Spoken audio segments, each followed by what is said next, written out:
The focus of this video is to evaluate objectively patients with obesity. You can see in these two cartoon drawings, this figure appears to carry more or excess fat compared to this. But how can we say that this is truly the case? And how can we evaluate such patients objectively? So the purpose obviously is to find out how much excess fat does individual patients carry, what are the likely causes, what are the damage and risks associated, and what complications may have occurred.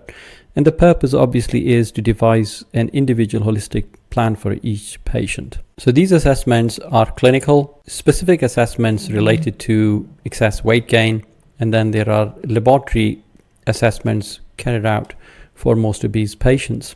The most important parameters are height and weight. Weight alone will not tell us whether or not someone is overweight, mainly because tall persons may be unfairly penalized. So the most important parameter is the body mass index, which is weight in kilograms divided by height in meters squared. And the norm is between 18.5 to 24.9 for the white population. These figures are somewhat lower for the Asian population, and these ethnic differences have to be kept in mind. The other important parameter is the waist circumference.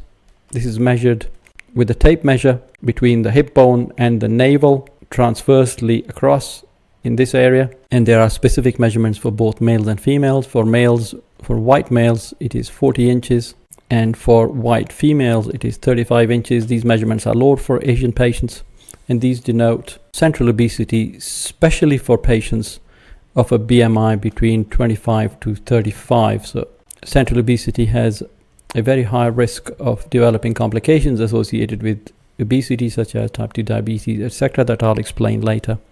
And finally, all patients will undergo measurement of blood pressure to assess this as a risk factor. Patients are then specifically assessed for sleep apnea. A history would indicate that, and specific measurements can be carried out. The list of medications is assessed. This is something that I'm going to discuss later because it is important. The level of physical activity, and finally other possible causes. I will produce a list a bit later on. Patients will then undergo some specific blood tests, such as the fasting assessment of blood lipids, such as cholesterol, HDL, LDL, triglycerides.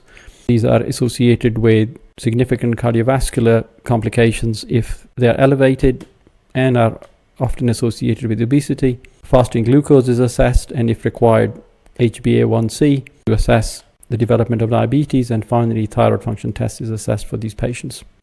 These are general tests that are carried out, but other specific tests may be mandated depending upon the clinical history and assessment to try and find a cause for obesity if it is other than lifestyle or sedentary. I had mentioned medication, and here is a list of the types of medication that can be associated with excess weight gain, and these are antipsychotic medication, endocrine medication, and those to lower blood sugar, such as diabetic medication, some of the antihypertensive tablets to control infectious diseases, such as the antiretroviral tablets, and finally general drugs such as steroids. Hence, a comprehensive history of the medication is important to try and evaluate risk. This is a dense slide for a purpose. These are the causes of obesity, and clinicians assessing patients ought to be aware of all of these, just in case these are either the main cause or are contributing.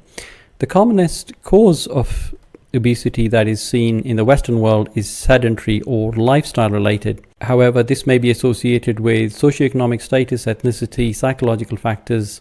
Those are restrained eaters, nighttime eating syndromes, binge eating, enforced inactivity such as after operation or aging. And then there are some rare genetic causes outlined over here.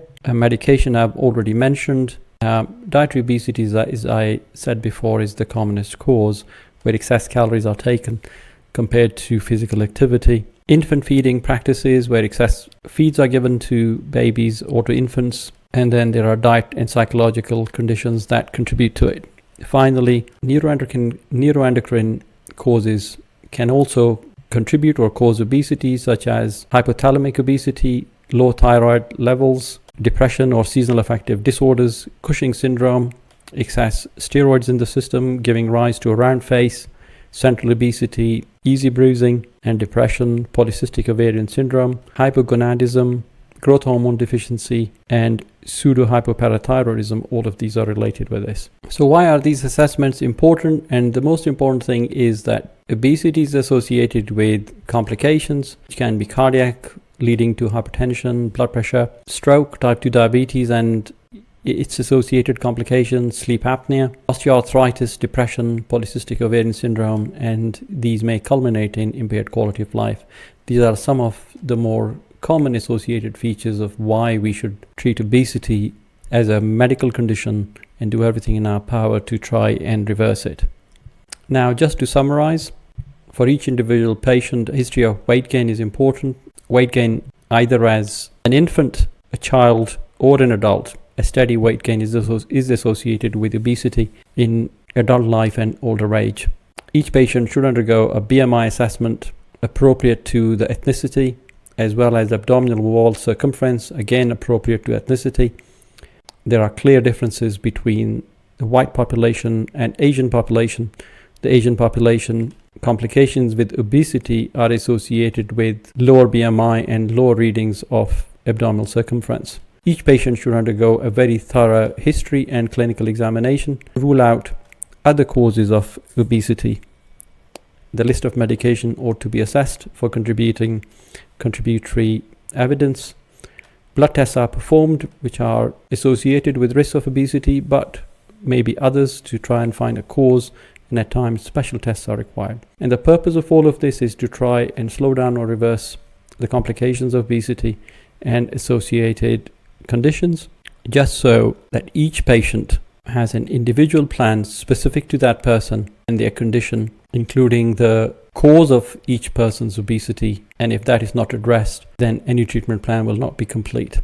This completes this video. If you have any comments, please do share.